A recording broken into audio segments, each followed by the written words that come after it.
So we were talking about the expenses of summertime. It is a different thing. Boy, it was just kind of weird yesterday. I went home. My son was there. And, normally I have my own little routine where I got the TV because we have this one big TV in the living room. And it's the one that does the 4 screens. So I got my news on and everything. So I'm getting caught up with the world. But when I'm there, my son takes over. And he, it's kind of his domain. And so he's playing his video games. I'm like, so I got to go back into the other room. So I'm like, to me, I'm all about routine. So now I gotta readjust everything. You have to leave the TV that you probably paid for. Yes, exactly. That I hardly get to ever use. Yeah, I don't know. You might need to switch that up and tell him to set up his stuff in his room. When he plays the video games on that, does he do it on 4 different screens, or is it just okay? Because that's why we got it the way it is. So it goes to 1 big screen, or you can do 4 smaller. That's how it splits up. So I get it. He likes it. It's lovely. And look, it's kind of a weird thing. Yes, I would love to have the TVs, but I do like having him out there. And I had seen this about kids, and it probably does make some sense. You may have 2 different kinds of kids. Do you have a bedroom kid or a living room kid? And in my house, that definitely plays because my son would go into his bedroom to play video games. I like having him in the living room because I feel connected to him. When kids are in their room by themselves all day, doors closed, it's almost like a statement to parents. And to me, I get a feeling like, okay, are we as close as we need to be? And then I saw this article. They were talking about the 2 different kind of kids that you have. They said living room kids are those who gravitate towards communal areas like the kitchen or living room, often indicating feelings of safety, comfort, and a desire for connection. Like, that's what you want, right? But they say, on the other hand, bedroom kids prefer the solitude of their personal spaces. And it could be personality traits, developmental stages, or external stressors like school pressures or family dynamics. But a lot of times, if you have a bedroom kid, it could be that there is something that either it's a dynamic within the family or a problem they're trying to work out, and they want the solitude to be able to work out that problem, which might signify that there's something you need to intervene with if you've got an all-the-time bedroom kid that never wants to be around you. What were you as a kid? I was a bedroom kid. What were you, V? I was both. I was all over the place. We really didn't have like a decent setup in my house. It was kind of janky. So chaotic a bit. I lived in a room with my sister. So it was me and my sister in 1 bedroom. And then eventually my parents let me move into the back part of a broke down den. So half of it was still a den, but then the other half was my bedroom. So it wasn't really private, but it was poor kids. Yeah. It was kind of a janky setup. Yeah. There was no like private room where I closed the door and it was my space and nobody else's ever. I'm sure everybody's probably got a unique situation. The experts are saying, hey, look, both behaviors are normal. You could have a living room kid or a bedroom kid. It doesn't really mean anything. But they do say watch for sudden changes, like as a typically social child that now is just always retreating to their room. That might signify underlying issues. You would wonder, why did my living room kid all of a sudden become a bedroom kid overnight, and now I never see him? I was definitely a living room kid, but was a bedroom kid at certain times. We know what times. Thank goodness.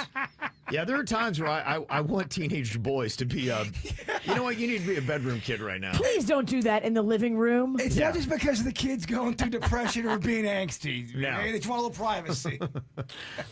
They're tingling for some reason. I got to work that out. Yeah, they say that the key is to ensure that children feel safe and accepted throughout the home. Make them feel, and that's what I'm trying to do. That's why I don't say anything. I'm like, you know what? You take the space. It's yours. I'd rather have you out here. So, this place, you get run out of it. Do you guys grow up in a house where there were certain rooms or a room you were never allowed in? No. No. So you could go in your mom and dad's room if you wanted to. Yeah, but Yeah. I knew things happened in there. I stayed away. Yeah. I wasn't looking to get scarred. Yeah. No, I'm just saying throughout the day, you had to run in there and grab something. We had thin walls. I knew what was going on over there. Yeah, no. We had them cheap walls. Yeah, I knew. right. I knew too much. Right next to the den/bedroom. Only going if I have to. So, with summertime expenses dropping in, got a dad here wanting to know if he needs to keep bankrolling his son's travel baseball. He said his 13-year-old son is playing on a travel team, and this summer they are going to be all over the place. But he said, the truth is my son's not really that great. He's just good enough to make the team, but he's not good enough to really play much. Pretty much rides the bench. And yet, despite him not really playing, I'm still shelling out thousands on gear, the hotels, the road trips, gas, team fees every month. And then my weekends are just consumed by games that he barely even gets to play in. Look, That sounds awful. Oh my gosh. I can tell you where my head's at on this one. You don't even have to go on. Kevin Summer got my whole baseball college career. he says here, I love my kid, but I'm over it. I want to tell him to quit. I would save money and finally have my weekends back. Does that make me a terrible dad? Or is it okay to be realistic and protect my time and finances? I think with anything with a parent, it's what's important to you and what do you want to do. I don't think it makes you a jerk or a terrible dad or anything like that. But what I would do is have a conversation with my son and find out where he is. Does he truly love it? Sometimes you'll find that your kids will play sports for you, not for them. They may not be fully into it, but they think that they're pleasing you. And so they want to be in it. So does he understand that you're happy with him doing whatever he wants to do? Yeah, I think you make it more about, hey, bud, I want to help you figure out what you love doing. This is the formative years where you try different things and see what you love. Do you love baseball? If you love it, we'll continue it. But if you want to explore other things, I want to give you these opportunities and not just have you pigeonholed into one thing that you're terrible at. I will say this, though. You can learn a lot on the bench. I know it sucks going through it, being on the bench, but if you change your perspective slightly, you can learn a lot. Yeah. Just by how people act, just how to interact with people, learning not only that, learning manager skills sitting on the bench. You can do that. Yeah. But, I mean, I get it. You're a kid and you're so mad you're not playing. Yeah. You really need to get an open dialogue with your son and really talk to him about where his head's at. Now, look, you do you, but if I did talk to my son and he liked being on the team and he liked the companionship and the camaraderie and just liked the uniform, then I would go ahead and suck it up and I would continue to let him play, because I will tell you, the relationships that you build, my daughter she's 27 years old, and she hangs out pretty much with all the softball girls that she met playing travel and going around and doing that. She got great experiences. It kept her out of trouble, too. They stay focused. They're traveling. They're doing other things. Do you want to have a 13, then 14-year-old kid that has nothing to do but ample time? No, they got to do something. Right. That's the rule in my house. You got to do something. It doesn't have to be what I like. It can be what you like, but you got to do something. You can't just lay around like a bum. And life changes. Anything is possible. You are on the bench one day, and the next day you could be on the field. Injury could happen. Bad attitude. There's a lot that can happen. And there's His dad's pulling for an injury. he is. I don't know if he is. No, I'm saying if someone else on the field gets injured, now the kid gets to play. Gotcha. And there's nothing cooler than being on the bench and then all of a sudden being part of the team and you do things that no one expected you to do. Yeah, absolutely. So I would have that conversation with him, see where your son is set. Is he doing it because he really, truly likes to do it? Is he doing it because he's trying to please you?